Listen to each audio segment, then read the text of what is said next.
The rain in Napa Valley doesn't just fall, it attacks. That November Tuesday, the sky over Blackwood Estate Vineyard looked like a giant, purple, swollen bruise, pouring down an icy torrent that turned the fertile, dark earth into sticky mud. I stood at the edge of the open grave, watching my father, Arthur Blackwood's polished mahogany coffin being lowered into the soil he loved more than any human being. The scent was a complex mix of wet earth, overly perfumed white lilies, and the unmistakable aroma of old, decaying money. Beside me, my sister, Victoria, sobbed. It wasn't an ordinary cry. It was an operatic performance. She clung to her husband Julian's arm, a San Francisco plastic surgeon with a porcelain smile and gambling debts I knew all too well, and trembled like a leaf in the wind. Her black lace veil covered her face, but I knew exactly the expression beneath it. The predatory satisfaction of someone who had finally reached the finish line of an exhausting marathon. Victoria had spent the last 3 years caring for Dad in the mansion, isolating him, screening my calls, and ensuring that every moment of her dementia was filled with her voice. "Oh, Daniel," she whispered, leaning into me without stopping her theatrical weeping for the audience of investors and family friends. "He's gone. What will we do without him? Who will care for the legacy?" "The legacy is safe, Victoria," I replied, my voice low, cutting through the sound of rain beating on the black umbrellas. "The 2018 will is clear. The estate is divided 50-50, with vineyard management under my technical responsibility and the house under yours. Dad planned this for decades." Victoria stopped crying for a microsecond. Her body stiffened beneath her cashmere coat. She lifted her veil just enough for me to see her eyes. They were dry and cold as the marble of our mother's tombstone a few feet away. "Things change, Danny," she said. "People change. Dad was very clear in his final months. You'd be surprised." A chill that had nothing to do with the weather ran down my spine. That tone of voice. It was the same tone she used at 12, when she smiled at me before pushing my dog out the gate, never to be seen again, and then convinced my parents that I had left the gate open. The funeral ended. The reception at the main house was a blur of 2015 vintage Cabernet Sauvignon, Dad's best, and empty condolences. I felt like a stranger in the house where I grew up. The furniture had been changed, photos of us as children had disappeared, replaced by recent portraits of only Victoria and Dad. She had rewritten the scenography of our family history while the director was dying. The next morning, the bomb detonated. We were in Mr. Sterling's office, the family lawyer for 40 years. The office smelled of leather-bound books and pipe tobacco, a sanctuary of stability. Sterling looked uncomfortable. He repeatedly cleaned his glasses, avoiding my gaze. "Well," Sterling began, clearing his throat, "we are here for the reading of Arthur Blackwood's will. As you know, I drafted an extensive document in 2018, which was revoked," Victoria interrupted. She wasn't crying today. She was dressed in an impeccable white suit, sitting with the posture of a queen about to order an execution. She pulled a brown envelope from her Birkin bag. "By the signed and notarized addendum dated 3 weeks ago. Here it is, Mr. Sterling." Sterling took the document with trembling hands. I felt the blood drain from my face. What? I asked, standing up. What addendum? Dad could barely speak 3 weeks ago. He was in the advanced stages of Alzheimer's. He didn't know what day it was, much less have the legal capacity to sign anything. You weren't there, Daniel, said softly, turning to me. You were in New York, playing architect. I was there. I saw his moments of lucidity. He knew exactly what he was doing. He realized who was truly by his side, holding his hand while he vomited blood. Sterling read the document. The silence in the room stretched to a breaking point. The old lawyer paled. Daniel, Sterling said, his voice weak. This document, it is technically valid in form. It is signed, it has 2 witnesses, and it revokes all previous wills. What does it say? I demanded, feeling nausea rise. It leaves the entirety of the Blackwood estate, including the vineyard, the house, the investments, and the brand rights, to Victoria Blackwood Chase. To you, Daniel, are left the vinyl record collection and your grandfather's pocket watch. I felt as if I'd been punched in the solar plexus. It wasn't about the money. I had my career. It was the vineyard, the land, my father's life's work. He always said the vineyard was my soulmate. He taught me to prune the vines before he taught me to ride a bicycle. Leaving it to Victoria, who didn't know the difference between a Merlot and a Pinot Noir grape, and who would likely sell the land to a hotel conglomerate the following week, was an act of post-Mussis violence. This is false, I said, my voice trembling with suppressed rage. This is a grotesque forgery. Who are the witnesses? Elena Rodriguez, the night nurse, Sterling read, and Marcus Thorne, the local public notary. I laughed, a bitter, dangerous laugh. Elena, the nurse you hired, Victoria? And Marcus Thorne, the man who lost his law license 5 years ago for fraud and became a roadside notary? Careful with the defamation, little brother, Victoria smiled. They are respectable citizens who witnessed the last will of a dying man, who realized his son had abandoned him. I didn't abandon him, I shouted, banging the table. You forbade my visits. You changed the locks. You told the gate security that I was a threat. Dad asked for it, she lied without blinking. He was afraid of you. He said you only wanted the money. I looked at her, and in that moment, I realized I wasn't just dealing with greed. I was dealing with a sociopath. She didn't just want the inheritance. She wanted to destroy the memory of my father's love for me. She, Carahes, wanted to erase me.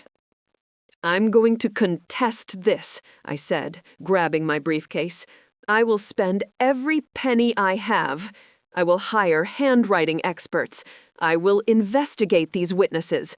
I will exhume the body if necessary to prove he was drugged.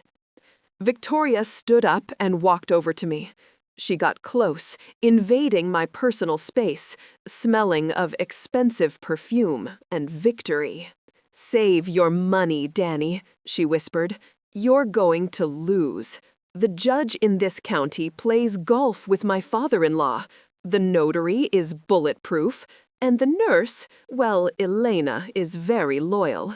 You have nothing, just the word of an absent son against the dedicated caregiver. I have the truth, I said. The truth, she laughed, straightening the lapel of my jacket, is what you can prove in court, and you have no proof. You have resentment. I left Sterling's office feeling the world spin. The rain had stopped, but the sky remained gray and oppressive.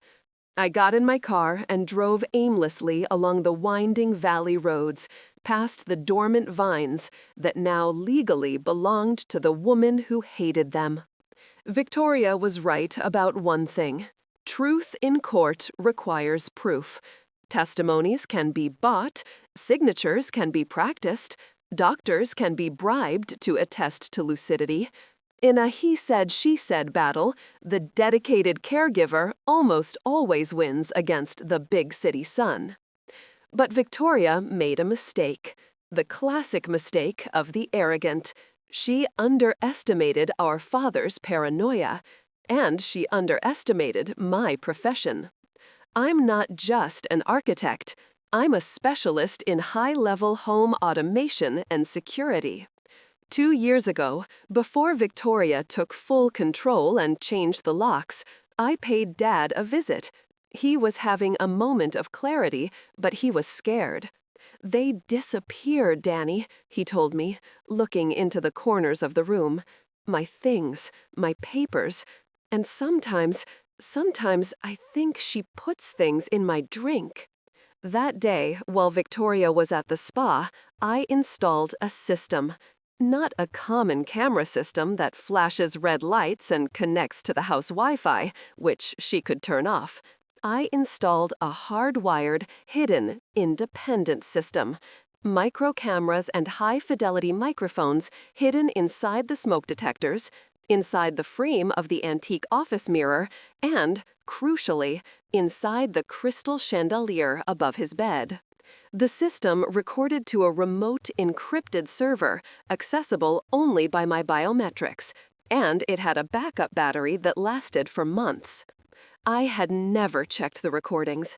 Part of me was afraid of what I would see. My father's deterioration, his dementia.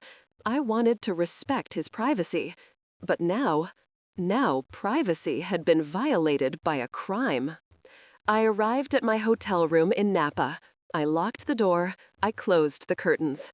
I sat in front of my high-powered laptop and connected the security drive.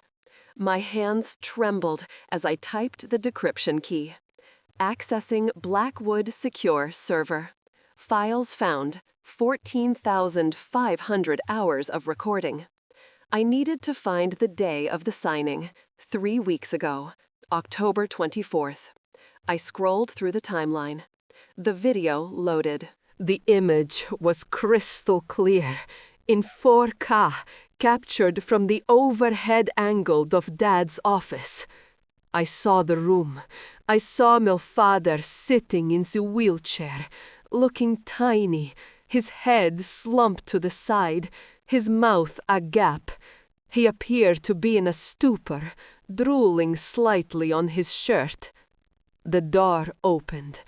Victoria entered. She wasn't alone. Elena, the nurse, was with her, and a short, sweating man carrying a briefcase, Marcus Tarn, the notary. I put on my noise-canceling headphones and turned up the volume. The audio was perfect. I could hear Dad's ragged breathing. "Is he ready?" Victoria's voice cut through the silence. She sounded impatient, checking her watch. "I gave him the Haldol and lorazepam cocktail an hour ago," Elena replied. "He's pliable, but he won't talk much. He can barely hold a spoon." "He doesn't need to talk," Marcus, the notary, said, opening his briefcase and pulling out the fraudulent document. "He just needs to make a scribble that remotely resembles his signature. I'll notarize the rest. But, Victoria, the price has gone up. The risk is high." "You'll get your 50,000 as soon as probate opens," Victoria hissed. "Stop whining and give me the pen." I watched, tears of hatred streaming down my face as my sister walked up to our father. "Dad," she said, patting his face, not with affection, but to wake him. "Dad, wake up. We have to sign a paper for the insurance, so you can keep living here." My father groaned. "Daniel? Where's Daniel?" My heart broke into 1,000 pieces. He called for me. In the midst of the chemical fog, he called for me. "Daniel isn't coming, Dad. Victoria said, her voice hardening. "Daniel hates you. He wants to put you in a nursing home. Sign this so I can protect you." She placed the pen in his hand. His hand trembled uncontrollably. He couldn't hold it. "He can't," Elena said. "He's too sedated." "Then help him, you idiot!" Victoria screamed. In the video, I saw Victoria close her hand over Dad's frail hand. She forced his fingers around the pen. She guided his hand over the paper, forcing the movement, while he groaned in discomfort and confusion. "No, I don't want to," he mumbled. "Shut up, old man," whispered. They did this 3 times. 3 signatures. Then Marcus stamped it. Then Elena signed as a witness. "Done," Victoria said, releasing Dad's hand, which fell inertly onto the arm of the chair. She took the paper and kissed it. "Goodbye, Daniel. Goodbye, Vineyard. Hello, freedom." I stopped the video. I was trembling violently. I wanted to vomit. I wanted to kill. What I had just seen was not merely fraud. It was elder abuse. It was coercion. It was torture. But then I kept watching, because the video didn't stop when they left the office. The camera kept rolling. And what happened 10 minutes later transformed a case of inheritance theft into something much darker. Something that would make Victoria not only lose the money, but lose her freedom forever. In the video, Dad began to cough, a wet, choking cough. He was having a reaction to the medication cocktail the nurse mentioned. He was choking on his own saliva. The door opened again. Victoria returned alone. She was going to retrieve the cell phone she had left on the desk. She looked at her father. He was turning purple, struggling to breathe, his hands grasping at the air. "Help!" he wheezed. "Vicky, help!" Victoria stopped. She looked at him. She looked at the signed document in her hand. Then she looked at the clock. There was a moment of calculation in her eyes that chilled my blood. If he died now, the new will would take effect immediately. There would be no chance for him to regain lucidity and revoke it. There would be no chance for me to visit him. She picked up her phone from the desk. She didn't call 911. She didn't call the nurse. She walked up to him, kissed his sweaty forehead, and whispered, "Rest in peace, Dad. It's time." And then she left the room and closed the door. I watched, paralyzed with horror, as my father struggled for life alone in that luxurious room for 3 minutes. I watched until his chest stopped moving. I watched until he died. She murdered him. By omission, by greed, she murdered him. I closed the laptop. The sound of my own muffled scream into the hotel pillow was the only thing that kept me from going insane. I had the recording. I had the nuclear weapon. But I couldn't just hand it over to the police now. Victoria had connections. The judge played golf with her father-in-law. If I handed over the evidence prematurely, she could claim the video was fake, manipulated, deepfake, or the evidence could get lost in the county's corrupt chain of custody. No, I needed her to hang herself first. I needed her to get on the witness stand, under oath, and tell the full lie.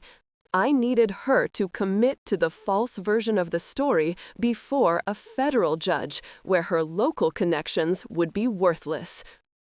I would initiate the civil suit. I would let her think she was winning. I would let her spend money she didn't have.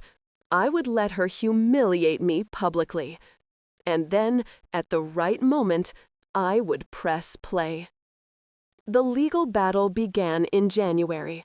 Winter had stripped the vines bare, leaving the valley skeletal and cold, a perfect reflection of the war between the Blackwood siblings. I hired a Los Angeles lawyer, Alan Shore, a shark known for destroying spoiled heirs. I didn't tell him about the video immediately. I just said I had strong suspicions and wanted to proceed with the contestation based on mental incapacity. "It's going to be difficult, Daniel," Alan warned me, sipping black coffee in my temporary apartment. "The document seems bulletproof. The witnesses are lined up. Victoria is playing dirty. She has already given interviews to the local newspaper saying you are a greedy prodigal son who abandoned his father." "Let her talk," I said, looking at the mental evidence board I was building. The more she talks, the more rope she uses for her own neck. The discovery phase was brutal. Victoria used the estate's money, my money, to hire California's most expensive defense firm. They buried me in paperwork. They requested records of every visit I made a dad over the last 10 years, trying to prove abandonment. But I kept my calm. The day of the preliminary deposition arrived. We were in a sterile conference room. Victoria was there, radiant, dressed in mourning black, still performing. Elena, the nurse, was beside her, looking nervous, biting her nails. Marcus, the notary, was sweating profusely. Alan, my lawyer, started with Elena. "Ms. Rodriguez," Alan asked, the deposition video camera focused on her face. "On October 24th, was Mr. Arthur Blackwood lucid?" "Yes," Elena replied, her voice shaky but rehearsed. "He was very clear. He asked to sign. He said, 'I want to leave everything to my Vicky.'" "Was he under the influence of medication?" "Just Tylenol," she lied.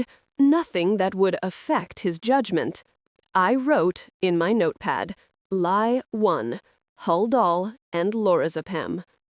Then it was Marcus's turn. "Mr. Thorne, did you see Mr. Blackwood hold the pen and sign of his own free will without physical assistance?" "Absolutely," Marcus said, wiping sweat from his forehead with a handkerchief. "His hand was steady for his age. It was a vigorous signature." I wrote, "Lie 2, forced hand." Finally, Victoria. "Ms. Blackwood Chase," Alan asked, "were you present in the room during the signing?" "Yes," she smiled, looking directly at me with disdain. "I held his hand after he signed. He smiled at me and said he loved me." "And then," Alan continued, following the script I gave him without knowing why, "what happened after the witnesses left?" "I stayed with him for a bit," she sighed dramatically. "We talked about Mom. Then he said he was tired and wanted to sleep.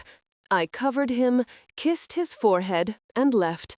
The nurse found him dead 2 hours later. He died in his sleep, peacefully."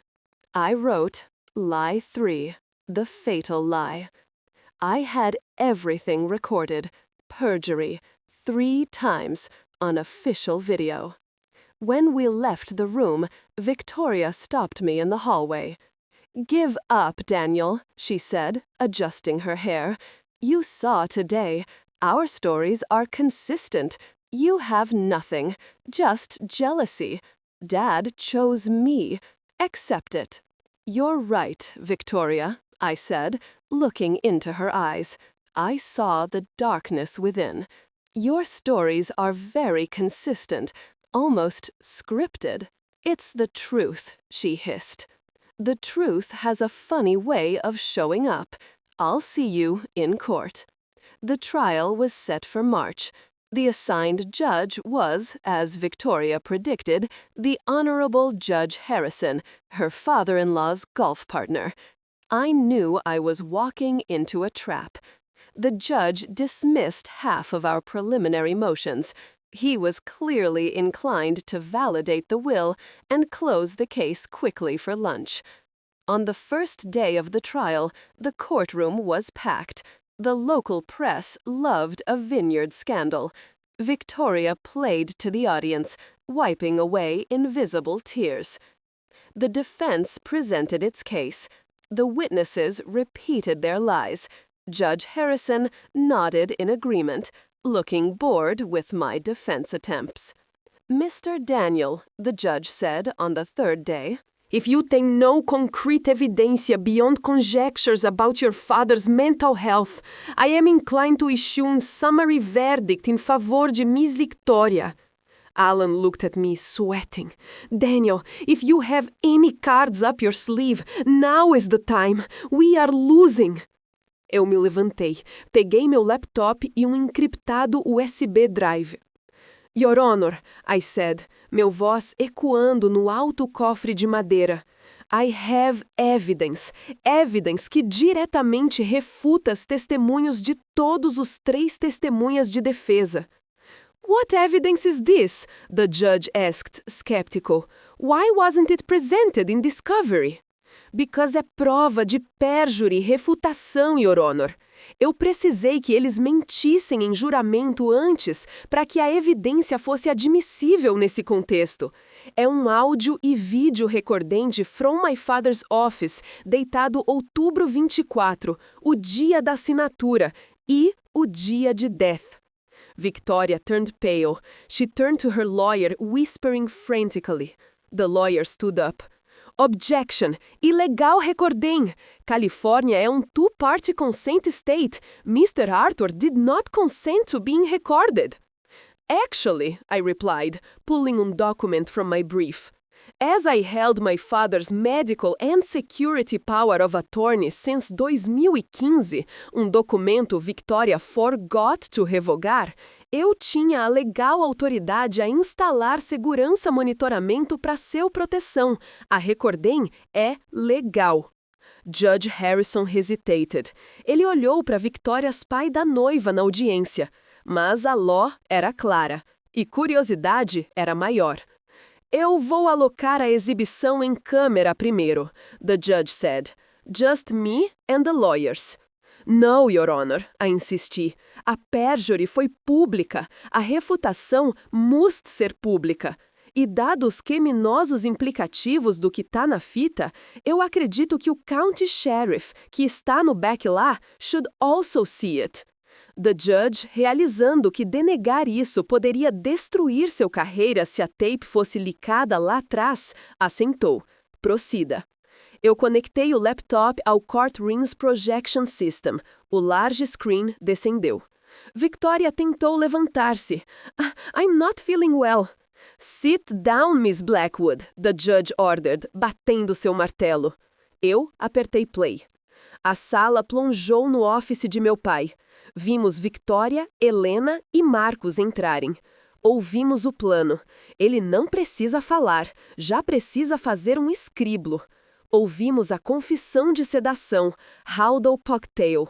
Vimos a tortura física da mão sendo forçada. A sala estava em deadly silêncio. Apenas os gaspes de horror do público poderiam ser ouvidos. Helena, a enfermeira, começou a chorar silenciosamente na defesa table. Marcos tinha as cabeças em as mãos. Mas Victoria estava olhando para a tela com uma expressão de puro ódio. Ela não estava remorsosa, ela estava furiosa por ser pega. Então veio a segunda parte, a saída, Victoria e o retorno. Quando o vídeo mostrou meu pai tossindo, houve gaspes de horror. Quando mostrou Victoria parada, olhando o clock. Quando mostrou ela pegando seu celular e não chamando socorro. Quando a voz dela ecoou pelos altos-falantes. "Rest in peace, Dad." "It's time." and when she left and closed the door, leaving him to die. "Oh my God," Judge Harrison whispered, forgetting his microphone was on. I stopped the video. I turned to Victoria. "You didn't just forge a will, Victoria," I said in the deafening silence. "You committed aggravated intentional homicide by omission. You killed our father for a vineyard." Chaos erupted. The chaos that erupted in the Napa County courtroom was not the kind of disorder seen in movies, with people screaming and running. It was a paralyzing chaos, a seismic shock that froze the air in the lungs of every person present. The video on the screen paused, frozen on the image of the closed oak door, the digital silence echoing my father's final silence. Judge Harrison, who minutes earlier had seemed bored and ready to hand victory to my sister, was now pale as a sheet, his mouth agape, looking at Victoria as if she had turned into living leprosy before his eyes. "Order," the judge whispered, but no one heard. He cleared his throat and struck his gavel with a violence that made the wood crack. "Order! Sheriff, lock the doors. No one leaves." Victoria was on her feet. Her face, once a mask of untouchable arrogance, was disintegrating. She looked at the screen, then at me, then at the defense lawyer, her eyes darting like cockroaches looking for a crack in the dark. "It's fake!" she shrieked, her shrill voice breaking the tension. "It's computer graphics. Daniel did this. He's a technology expert. He hates Dad. This is a lie." But the lie no longer had oxygen to breathe, because at the defense table, the weakest link in the chain broke. Elena, the nurse, began to sob, a guttural, ugly sound of pure terror. She slid from her chair to the floor, covering her head with her hands. "I told her to call the ambulance," Elena cried, muffled by the carpet. "I said the dose was too high. I didn't want him to die. She told me to leave. She said she would take care of him." Elena's spontaneous confession was the final nail in Victoria's coffin. Marcus Thorne, the notary, tried to get up and walk discreetly towards the side exit, but two bailiffs intercepted him. He immediately raised his hands. "I want a deal. I just stamped it. I didn't know about the murder. I'll tell everything." Judge Harrison stood up. He looked at Victoria with a contempt that transcended judicial impartiality. "Miss Blackwood Chase," he said, his voice trembling with suppressed fury. "Based on the video evidence presented and the spontaneous statements of your co-conspirators, I am revoking your bail. I am ordering your immediate arrest on charges of document forgery, fraud, perjury, and," he paused, looking at the district attorney, who was already standing, "second-degree murder, or, at minimum, criminal negligent homicide and failure to render aid. The grand jury will decide the severity, but I suggest you prepare for a long stay in state custody."